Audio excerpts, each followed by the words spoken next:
Some time ago, I received a visit from a woman who, as a result of listening to these talks, was wondering if I could help her to regain an experience which she had had while undergoing a surgical operation. As is generally known, anesthetics sometimes induce peculiarly vivid and unusual states of consciousness. And every now and then a person under anesthesia will undergo a specific and particular experience which is of the utmost fascination. It's the kind of experience which I suppose we would ordinarily call mystical or spiritual, and which, while it lasts, carries the most powerful sensation of understanding with complete clarity and certainty what is the mystery and meaning of the world. This occurs sufficiently often to have been made a subject of experimentation. Perhaps you know the story of the investigator who took doses of anesthetic for this purpose and equipped himself with pencil and paper to record at the moment of awakening whatever revelation might have been given to him. Fortunately, the expected experience took place, and for a brief period the investigator had the vivid conviction of complete comprehension of this universe of life and death. He regained waking consciousness with the tail end of the sensation still upon him, grabbed the pencil, and swiftly recorded the essential content of the experience just before it faded. After several minutes, during which his mind returned to its normal state, he looked at what he had written. And there upon the paper was the following immensely profound observation. Everything in this universe is the smell of burnt almonds. I suppose that all sensible and hard-headed people would agree that this is just the sort of inanity to which all these mystical revelations ultimately boil down. In the clear, cold light of rational consciousness, the seemingly inspired and utter convincing knowledge of dreams, of drug delusions, and of mystical experiences comes down to just this sort of idiotic anticlimax, masked in the poetic or exotic obscurantism of such phrases as all is Brahman or the divine unity beneath the multiplicity of the world. It may sound for a moment as if it meant something, but the essential nonsense of these feelings and the purely subjective character of the sense of insight which they involve at once becomes obvious when Brahman or the divine unity is replaced by the smell of burnt almonds. We might settle for this conclusion if some of us had not had the same sensation, not under drugs or hypnosis, but when very wide awake. And I, for one, will not quarrel with the smell of burnt almonds as the key to the mystery. I like it much better and feel it makes much more sense than Brahman or the divine unity. For its very banality, its very consequential silliness, brings out the real significance of the experience in question. For the importance of the mystical revelation does not lie in the precise nature of what everything in this universe is, It can be God or Brahman or burnt almonds or applesauce or anything you like. Its importance lies rather in the simple sensation of wholeness, in the part of the sentence which runs, everything in this universe is, no matter what. For the conviction which has come to the experiencer is that his habitual sensation of isolation from his environment, from the rest of the world, is an illusion, and that as a corollary, his own deeds and misdeeds, fortunes and misfortunes, are the same process as the changing seasons and the circling stars. And unreasonable as it may seem, this gives him the sensation that his whole life, past, present, and future, is somehow perfectly natural and in order,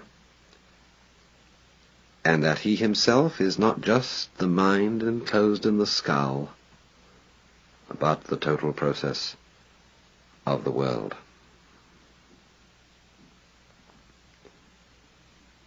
The significance of this experience does not, I think, lie in any consequences or conclusions which might be drawn from it.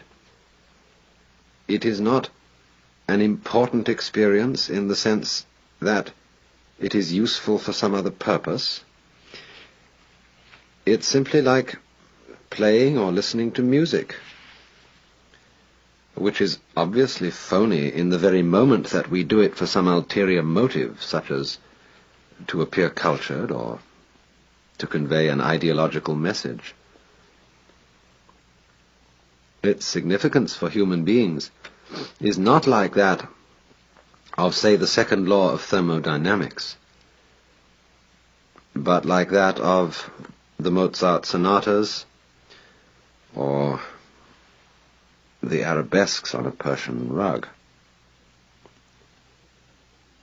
The significance of useful knowledge, like the second law of thermodynamics, is precisely that by applying it, human beings may be enabled to go on experiencing such things as music or love or mystical insight. But what could I say to the woman who, under anesthetic, had once had this experience and wanted it again more than anything else in the world? Go and have another operation? Get yourself some ether, or mescaline, or lysergic acid, or take up yoga, or get thee to a nunnery? There are still other, and much too pat, answers to this question, as that she is failing to revive the experience by the very act of seeking for it. As well tell a starving man that his very hunger is what prevents him from finding food. For once a person has had an experience of this kind, he is gone. It's easier to get rid of an addiction to heroin, or to choose something more natural, to get rid of the love of the opposite sex. No, I could better say something like this. The answer is in the very experience which you have had. Didn't you know then, for certain, with utter clarity, that your whole life, past, present, and future, was somehow, as you yourself put it, part and parcel of that universal harmony which the Chinese call the Tao?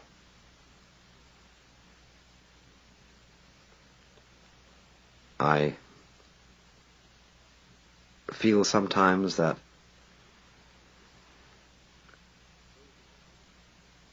phrases like universal harmony are so hackneyed, so almost slushy and sentimental, that it's terribly difficult to begin to find the right word for this kind of thing without sounding like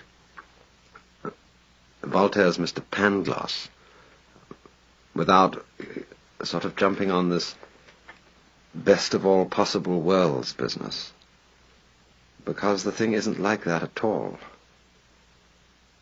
It's very, very much stronger than the feeling that this is the best of all possible worlds. And the curious thing about it isn't that it glosses over anything, but it makes the most awful things seem that way too, without at the same time making them cease to seem terrible. It's very peculiar. Well, she had seen then, for certain, at the time of that experience, seen with total clarity, that our whole past, present, and future life was in some way part and parcel of what we are perforce driven to call the universal harmony of the Tao. But what one doesn't seem to understand then is that this still remains true of what one is today. You are in the stream when seeking for what you have lost, and when feeling perfectly ordinary, no less than when you were in ecstasy. You're not feeling the experience, and you're striving to regain it, is, as a matter of fact, the very future which you saw to be in such perfect accord with the process. Let me remind you of a celebrated tale that was told by Sri Ramakrishna. The story of one of his disciples who had learned from the Master that all the multiplicity of this world is the illusory outward form of the one eternal, divine Brahman underlying the entire process. And having sat and listened to this exposition, the disciple got up and went his way, and in passing down a rather narrow street, he saw an elephant coming towards him, and Mahout riding on top of the elephant. Well, the Mahout saw the disciple wandering down the center of the road and shouted at him, "Hey you, get out of the way! This elephant isn't very nice." But the disciple thought, now the Master Ramakrishna has told me that I am Brahman, and that everything is Brahman, and therefore the elephant is Brahman, and therefore it will be perfectly all right if I walk straight along. The elephant will do me no harm, since I realize this to be true. So he ignored the warning of the Mahout and approached the elephant, and the elephant swung his trunk and swatted that disciple hard and threw him into the ditch where he was scratched with the brambles. Well, he was very upset, and he came crawling back to Sri Ramakrishna and said, "Master, you have deceived me. I understood that everything is Brahman, that I am Brahman and all other creatures. Is that not so, Master?" And the Master said, "Yes, it is so." Well, he said, "I was walking out in the road and I saw this elephant coming towards me. And it didn't seem to me to be necessary to get out of the way when the Mahout riding the elephant warned me to do so, because I figured that I was Brahman and the elephant was Brahman and I could come to no harm." "You stupid man," said Sri Ramakrishna. "You didn't realize that the voice of the Mahout was also Brahman, and you should have heeded that too. So also in this case. The one who is trying to regain the vision is the disciple. And the vision they are trying to regain is the elephant. But the way you are actually feeling now, and which you are ignoring because of your eagerness to feel some other way, that is the voice of the Mahout. And that, too, is Brahman.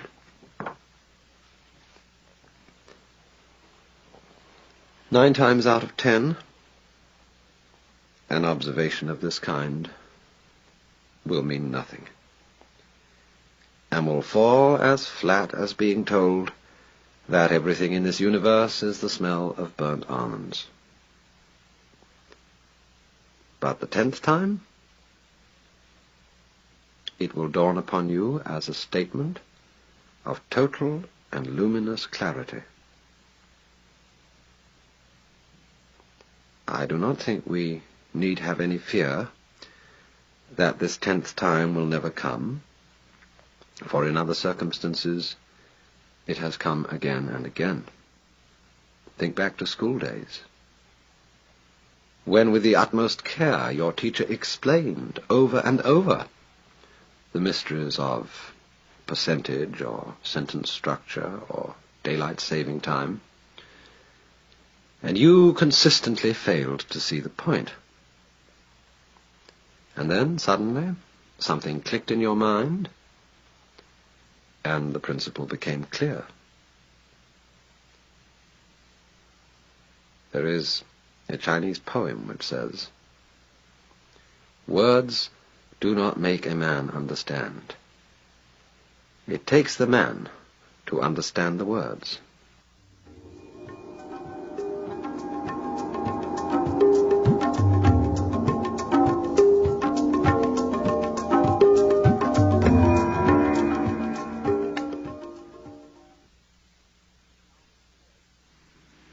Now, today, we are living in an age which is quite peculiar, because in the world of science, there are no longer any secrets, because the method of science requires that all scientists be in communication with each other, and therefore that every scientist, as soon as he has discovered something or got a good idea, he rushes into print. And it's important for him to do so, because some other scientist somewhere else in the world might be thinking about something on the same lines and would be stimulated in his work by this man's speculations, even if not by discoveries.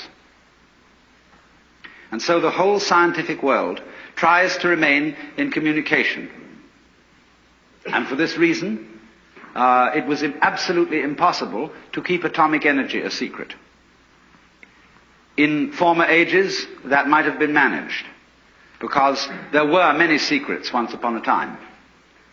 And people were not admitted to these secrets unless they were in some way tested and found capable of handling them without running amok.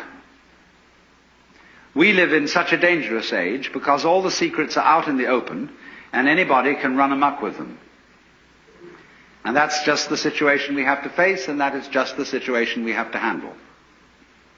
It is too late to stop it, because that would be, as they say, locking the door after the horse has bolted. The vice president of an extremely important corporation in the United States, very progressive and very vital, a few months ago said, "There are two major forces operating in the world today, for good or for evil. One is Red China, the other is LSD.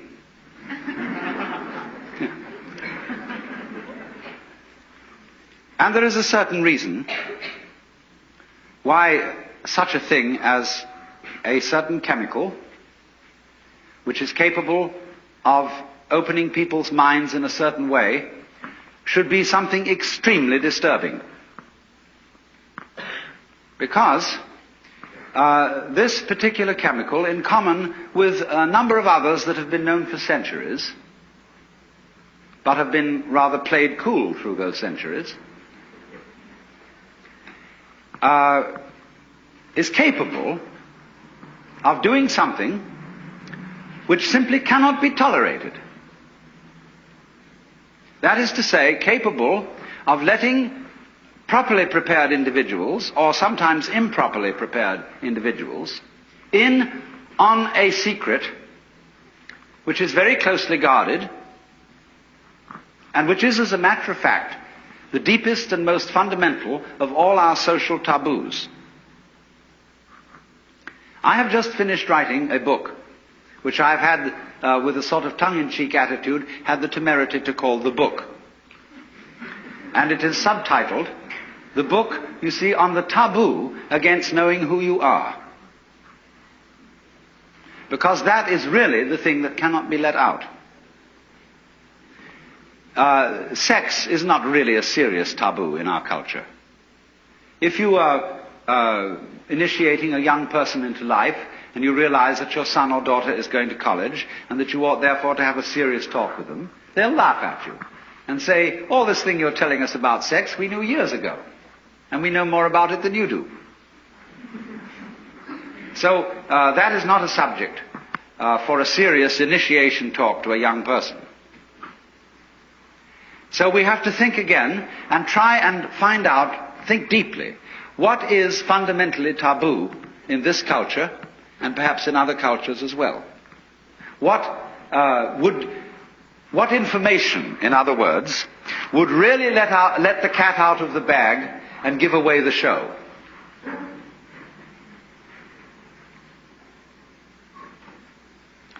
Now, quest around a bit. Ask yourself this: for what reason would a person be considered hopelessly insane? What sort of claims must a person simply not make? Well, there is one, and that is if anybody claims that he is God. That simply isn't done. Certainly not in our culture, although it's very frequent in India. But in our culture, that is simply not allowed, because we, most of us, from a Christian background, and if not that, from a Jewish background, and there's a great deal in common. Because both Christians and Jews are deeply concerned about somebody called Jesus Christ.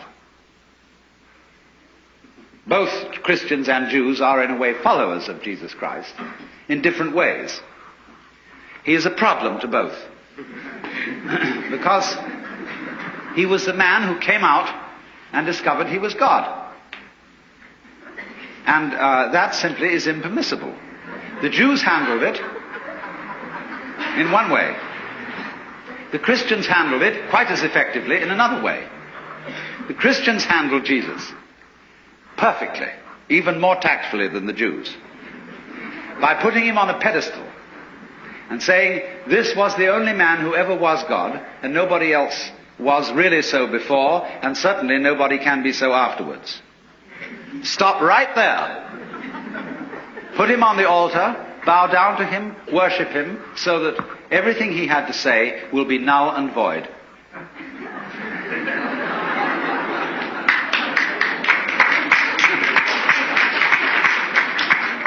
And it worked beautifully. But you see, the trouble about deep secrets is they can't be repressed indefinitely.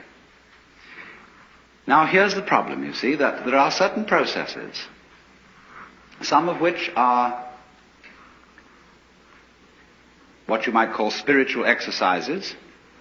Others are simply chemicals. Others are just horse sense, whereby one comes to see very clearly indeed that black goes with white and self goes with other. And as this becomes clear to you, it's rather shaking. Because, look, if what you define as you is inseparable from everything which you define as not you, just as front is inseparable from back, then you realize that deep down between self and other there is some sort of conspiracy. If these things always occur in combination and look very different from each other and feel quite different, nevertheless the feeling of difference between them allows each one to exist. And so underneath the opposition or the polarity between self and other, or between any other pair of opposites you can think of, there is something in common, as there is, for example, between figure and background. You can't see a figure without a background. You can't have an organism without an environment. Equally, you can't have a background without a figure, or an environment without organisms in it, or without things in it. You can't have space which is unoccupied by any solid. You cannot have solids not occupying some space. This is absolutely elementary, and yet we don't realize it. Because, for example, the average person thinks that space is nothing. That it's just a sort of not there-ness in which there are things. And we are slightly afraid that not there-ness, that nothingness, that darkness, that the negative poles of all these oppositions will win. That they will eventually swallow up every kind of being and every kind of there-ness. But when you catch on to the game, you realize that that won't happen. Because what is called not existing is quite incapable of being there without the contrast of something called existing. It's like the crest and the trough of a wave. You can't have a wave that is all trough and no crest, just as you can't have a wave which is all crest and no trough. Such a thing has never been manifested in the physical universe. They go together. And that is the secret. There really is no other secret than that. But it is thoroughly repressed. And therefore, we are all educated to feel that we've got to fight for the white because the black might win. We've got to survive. You must survive. That's the great thing we're all working under, and pounding it out day after day in anxiety. Because this is a description of anxiety. Anxiety is the fear that one of a pair of opposites might cancel the other forever. And if by any chance, by any means, you find out that that is not so, you have an entirely new attitude to what human beings are doing, which may be very creative, but which also may be very dangerous. You see through the game called white must win, because you know that neither black nor white are going to win, because they belong to each other. So one of the problems of the various chemicals which can change the human mind in certain ways so that it becomes apparent that inside and outside go together is that they do rather give the show away, and people who take these chemicals and see through the human game cannot be trusted. They may decide to be good sports and go back into the game and play it as if it were for real, or they may not. And if they don't, what's going to happen?